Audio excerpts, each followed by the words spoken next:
Dentre os grupos étnicos tidos como extintos no sudeste da Amazônia, uma das regiões de maior riqueza linguística da América do Sul, poucos possuíram hábitos tão peculiares como os Yualapeng. Originários de um fértil vale na província de Santa Cruz, sua civilização existiu desde seus primórdios em meio a uma área ocupada por caçadores-coletores de origem guarani, que mais tarde viriam a se difundir pelo território amazônico. Em contraste com o nomadismo de outros povos da região, acredita-se que os Yualapeng jamais deixaram seu vale de origem, onde as escavações revelaram sinais de sua existência desde cerca de 500 anos depois de Cristo, até o momento de seu contato com mineradores espanhóis no ano de 1854. O rápido desaparecimento da tribo poucas décadas após sua descoberta, ao que tudo indica relacionado à varíola ou à gripe, faz com que a cultura dos Yualapeng permaneça em grande parte uma incógnita. É provável que nunca saibamos como eles lograram sobreviver tanto tempo em um mesmo lugar, se possuíam técnicas agrícolas mais avançadas do que as tribos vizinhas, ou se teriam formado um entreposto comercial para o intercâmbio de mercadorias. Em relação aos costumes e ritos tribais, os relatos são igualmente fragmentários, e os poucos objetos de arte remanescentes encontram-se espalhados em péssimo estado de conservação por museus provincianos da Bolívia. Por um inusitado golpe de sorte, porém, o Vale dos Yualapeng foi o destino de um dos únicos linguistas do século XIX a se aventurar na América do Sul, o francês, de origem catalã, Gérard Valdé. Durante o tempo que a tribo sobreviveu após o contato, Valdé esteve entre eles durante 5 anos, período em que aprendeu o suficiente de sua língua para escrever uma gramática e um dicionário básico. Após a diáspora da tribo, foi também ele um dos responsáveis por estimular os descendentes dos Yualapeng a aprenderem o idioma de seus ancestrais e o passarem adiante. Estima-se que hoje cerca de 37 pessoas na Bolívia e 10 no Brasil falem o Yualapeng. E é somente a dedicação desses indígenas em preservar o idioma que faz com que ele ainda sobreviva, mais de 100 anos após o fim da civilização que o originou. Entre as peculiaridades da língua Yualapeng, Valdé menciona uma como particularmente notável em seus escritos. Dos conceitos básicos de geometria que se podem depreender do estudo do Yualapeng, chama a atenção a ausência de referências de trajetória, como ir, vir e voltar. Ainda que os termos utilizados para descrever conceitos espaciais estáticos, pontos cardeais, frente e trás, esquerda e direita, lembrem os de outros idiomas da mesma raiz, quando um Yualapeng entra em movimento, ele jamais dirá que está indo para algum lugar além do próprio lar. Se perguntado para onde vai, mesmo que tenha recém saído pela manhã rumo ao trabalho na roça, sua resposta será sempre para casa, Tarawak, ou, mais precisamente, para casa passando pelo trabalho, Sikpeng Tarawak. Da mesma forma, o verbo uok, o único que expressa movimento para os Yualapeng, ao referir-se a um deslocamento em direção ao vale, à aldeia ou à própria casa, não merece complemento algum, como se walk, por definição, pudesse ser traduzido como voltar, ou mover-se em direção ao local de origem. Ao passo que o deslocamento para qualquer outro lugar utilizará o já discutido formato walk sikpeng, algo como voltando pelo trabalho, ou mesmo walk sikpeng tarawak, voltando pelo trabalho para casa, mesmo que o indivíduo tenha acabado de botar os pés fora de casa. Por isso, gosto de definir walk como um vocábulo múltiplo e intraduzível em francês, representando ao mesmo tempo os verbos aller e revenir, já que para os Yualapeng não parece haver distinção entre os dois conceitos. A ausência de definição sobre a direção do movimento no idioma dos Yualapeng perturbou o linguista durante todo o tempo que permaneceu entre eles e motivou uma das primeiras tentativas de que se tem notícia de introduzir conceitos europeus em uma língua indígena. Conta-se que por vários meses Valdé esforçou-se, sem sucesso, em disseminar uma nova palavra, wei, para definir um movimento de partida na língua Yualapeng, em oposição ao já mencionado wok. Tais tentativas, mesmo que realizadas com afinco, junto aos membros mais esclarecidos da tribo, como pajés, curandeiros e intérpretes, acabaram sempre caindo por terra. Para introduzir o conceito de Wei aos nativos, Valdez costumava basear-se em situações que lhe pareciam exemplos claros de partidas ou afastamentos. Um de seus favoritos era: se o ataque Lai Wei Singa Lukluk Ik Nai Wok, o vovô Siwatak partiu para a floresta e nunca mais voltou, referindo-se à lenda de um dos míticos fundadores da tribo, que, enlouquecido por consequência de um feitiço, teria abandonado o vale e saído sem rumo pela floresta, até desaparecer. Mas os Yualapeng seguiam sem entender o conceito e a descrever sua trajetória como: Siwatak Lai Wok Sik Singa Lukluk. O vovô Siwatak voltou pela floresta, e quando Valdez argumentava que ele jamais voltara, os nativos prontamente respondiam: mas claro, isso foi porque uma onça deve tê-lo comido pelo caminho.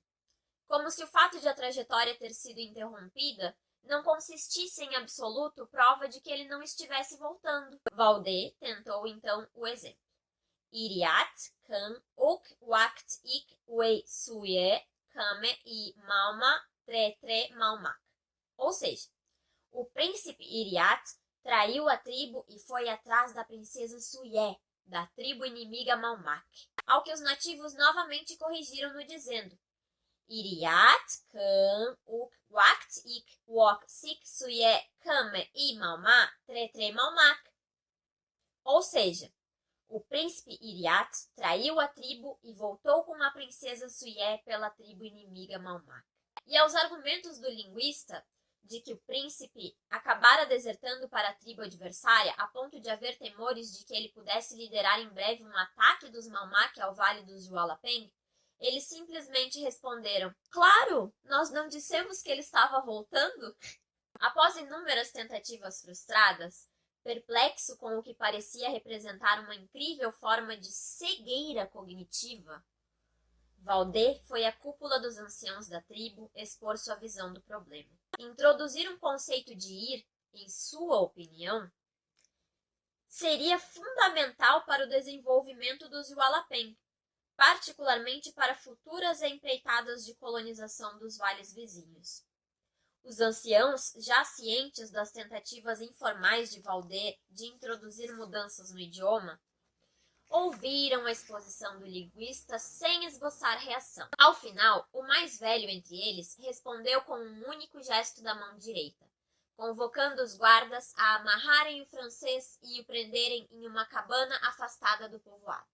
Após uma noite de angústia em que temeu que suas intenções civilizatórias viessem a lhe custar a vida, Valdez foi acordado no início da manhã por uma comitiva, liderada pelos anciãos e acompanhada por inúmeros curiosos. Após uma noite de angústia em que temeu que suas intenções civilizatórias viessem a lhe custar a vida, Valdez foi acordado no início da manhã por uma comitiva, liderada pelos anciãos e acompanhada por inúmeros curiosos. Depois de ser tirado da cabana onde se encontrava preso, foi levado até o descampado em frente à aldeia, de onde saía o caminho que levava para fora do vale.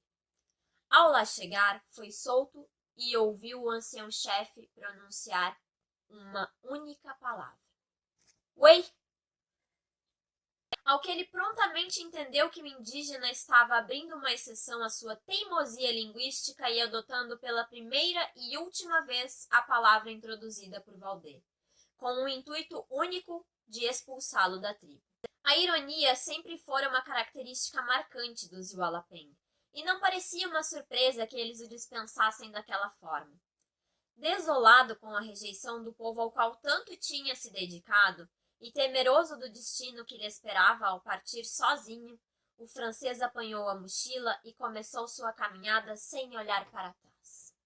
Em pouco mais de 10 minutos, porém, ainda sem ter se afastado do vale, surpreendeu-se ao se ver cercado por um grupo de guerreiros da tribo, que tornaram a prendê-lo e amarrá-lo. Sem entender nada, Valdê foi levado de volta ao descampado de onde havia partido, para logo após ser novamente solto perante os anciãos. Sem saber o que se esperava dele, o linguista olhou confuso para a pequena multidão ao seu redor. Atrás de si, percebeu a trilha de pegadas vermelhas que ia na direção em que tinha arrumado, e constatou que as solas de seus sapatos haviam sido manchadas com tinta de urucum antes de sua partida. Enquanto tentava compreender o que se passava, viu os homens da tribo trazerem um pesado instrumento de madeira, que ele reconheceu como uma espécie de conjunto primitivo de régua e compasso. O instrumento foi entregue a Valdê pelos nativos, que passaram a aguardar que ele tomasse uma atitude.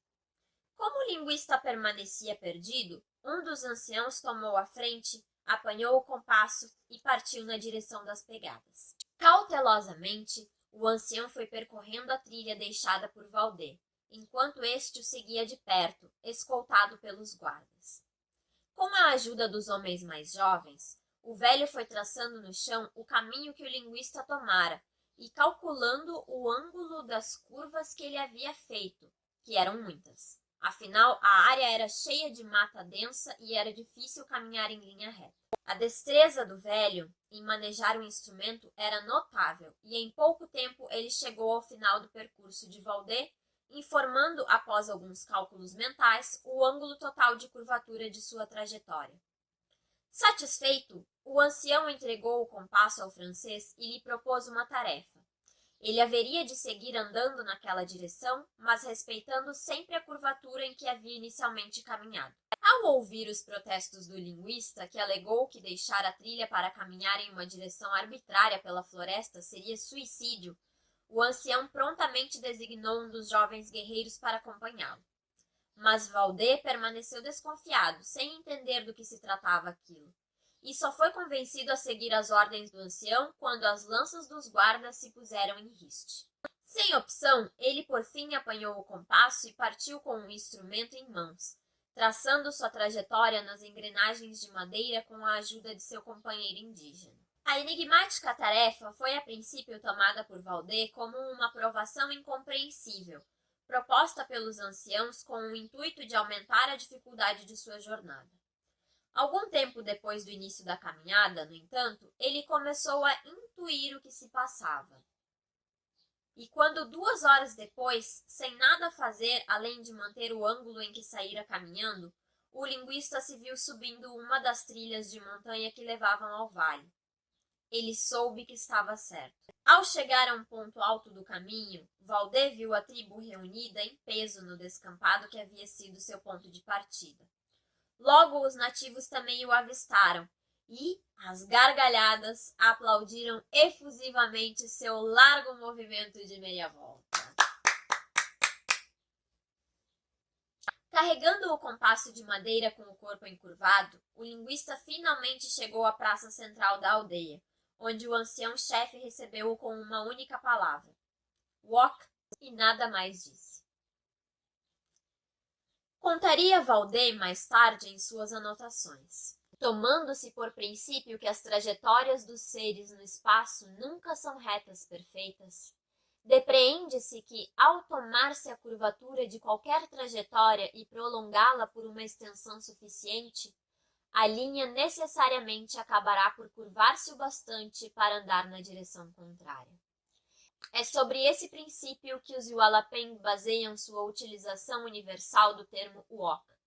Existem as chamadas voltas de curva fechada, walk-ka, que correspondem ao que seria expresso em francês por revenir ou retourner, e que em minutos ou horas chegam ao seu ponto de partida. As voltas de curva um pouco mais aberta, walk-lie, que levam dias, meses ou mesmo anos até virarem na direção contrária, e as voltas de curva muito aberta, walk-plow, que podem levar séculos até iniciarem seu movimento de retorno.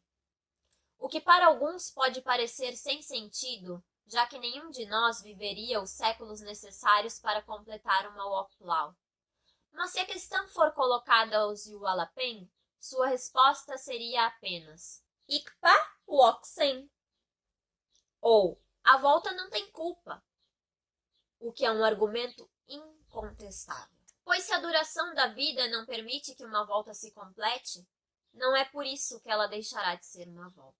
A civilização Yualapeng se desmantelaria poucos anos mais tarde, depois de sucessivas ondas de doenças virais levarem os nativos restantes no vale a partirem numa fuga do que acreditavam ser um feitiço dos maus espíritos. E os últimos relatos de Valdê contam que os Yualapeng seguiram descrevendo sua partida do vale como Wokmamat Yuleiulepau, ou volta grande para enganar os fantasmas, utilizando o mesmo verbo que sempre tinham usado para seguir em frente, como se fosse apenas natural pensar que sua fuga não era mais do que uma nova curva, ainda que particularmente aberta, em direção à terra natal.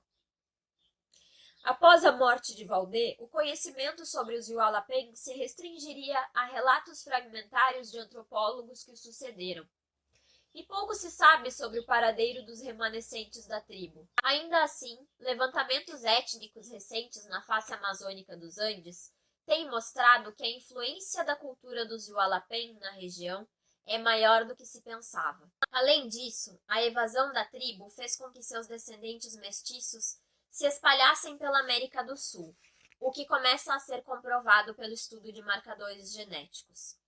De modo que, se a civilização Yualapeng é hoje apenas uma memória longínqua, sua herança e seu espírito seguem intactos, e é possível que seus ritos ainda vivam dentro de tantos de nós, que seguem voltando por todos os cantos do mundo para seus verdejantes vales de origem, como tantas vezes fizeram seus ancestrais.